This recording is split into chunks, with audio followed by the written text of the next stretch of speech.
I'll give you an example. The Arizona State situation that came up years ago. I don't know if you remember that one or not. It was their basketball team, and they were fixing games. And then what happened, there was a bunch of guys that came to Las Vegas, and they bet on one of these games. The line moved 6 or 7 points. I bet on the other side of it because, of the line I make. And, of course, I had no idea that, they were shaving points. And I lost the bet.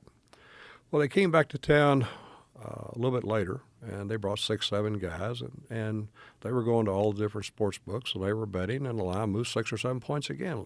Lines on games don't move 6 or 7 points. Well, the second time I didn't bet and sure enough, they won the game by like 20 again. Well, they came back the third time, and by now I'm taping the games. I'm looking at the games. They came back the third time, and they did the same thing.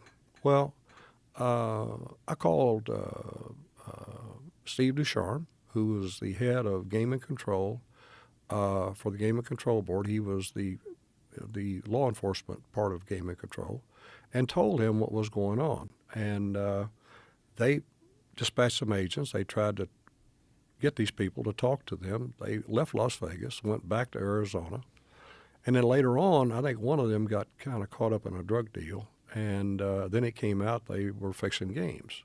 And there were a couple of players that were intentionally thrown off, and they were fixing games, and that's how that scandal came out. I guess. So it was exposed by gamblers. Oh, it's by gamblers, and how did you know that something? How did you know it wasn't just luck? Well, I mean, Joe, look, this would be like tracking an elephant in the snow. I mean, you got guys who no one's ever laid eyes on, and they come to Las Vegas and they bet on a game and they move it 6 or 7 points.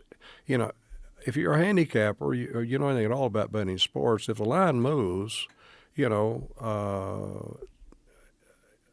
it's and you're laying a second or third point. You better have a really strong opinion because they move this line for one reason. It's to make it a lot less appealing to the person betting on that team.